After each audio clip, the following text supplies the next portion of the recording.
की वीडियो में chapter motion in plane, ठीक है, जो क्लास 11th का है और हमें जानना है रिलेटिव वेलोसिटी के बारे में।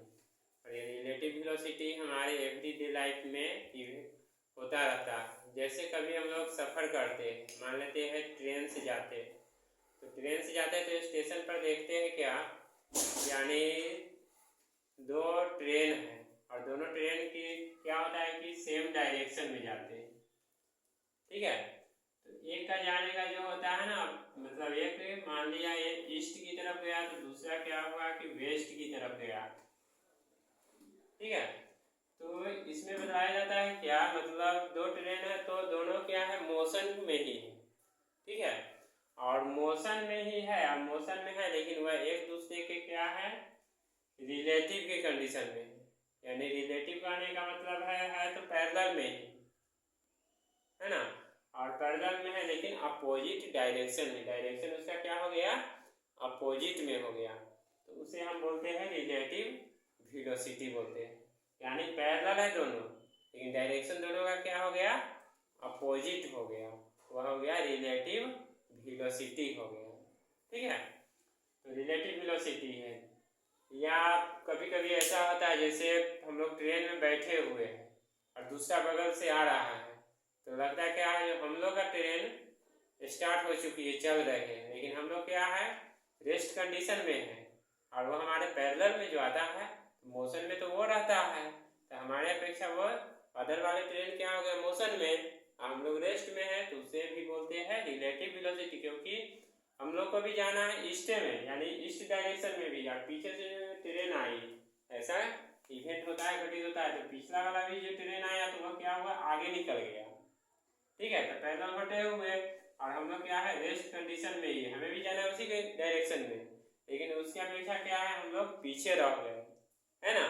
तो उसका हम कैसे मतलब कैलकुलेशन करके निकालेंगे रिलेटिव वेलोसिटी, उसके बारे में भी जानना है। कभी कभी ऐसे होते हैं जैसे बस से सफ़र करते हैं या ट्रेन से जाते हैं, तो लगता है कि हम ये पेड़ हम चल रही घर है या स्टेशन को हम लोग पीछा कर दिए, स्टेशन जो है चल रहा है, हम लोग आराम से बैठे हुए, लेकिन हम लोग क्या होते हैं, मोशन में रहते हैं। तो ऐसे एवरीडे लाइफ यानी हमारे दैनिक जीवन में देखने को मिलता है। तो इस तरह हम इसे लिख सकते हैं, यानी जब when two objects are in motion states, then with respect to the other objects, objects to calculate their velocity is known as relative velocity. Yeah, it is the calculation of motion of an object with regards to some other moving object.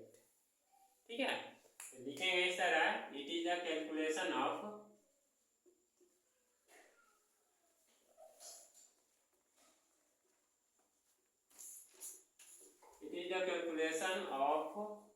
motion of an object with respect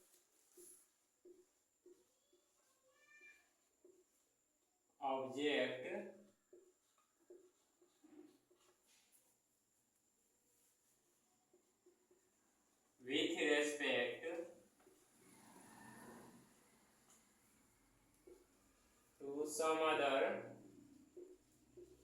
some other moving object,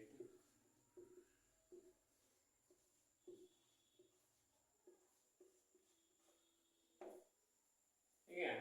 यानी ऐसे भी हो सकते हैं, when two objects are in motion states then their velocity with respect to the others known as relative velocity, ठीक है। अब जैसे इसको हम कैसे निकालेंगे रिलेटिव वेलोसिटी, मान लिया यह ऑब्जेक्ट ए का, ये ए ऑब्जेक्ट है जिसका वेलोसिटी ए है और इसी के अपोजिट डायरेक्शन में, ठीक है, ये इस डायरेक्शन में दूसरा ऑब्जेक्ट है जिसका वेलोसिटी क्या है, वी है, यानी ऑब्जेक्ट बी का यह निगेटिव कंडीशन में है, ठीक है।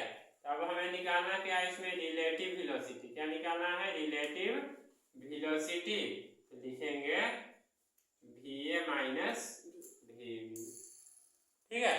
या इस तरह से है ऑब्जेक्ट्स, ये अपोजिट डायरेक्शन हो गया, ये वी ए है और यह क्या है, माइनस वी बी है, तो ये हमें निकालना है, ठीक है।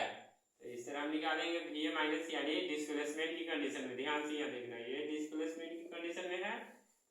लिखेंगे VA माइनस VB, ये क्या हो गया, तो रिलेटिव वेलोसिटी हो गया। सिंपल सी थी।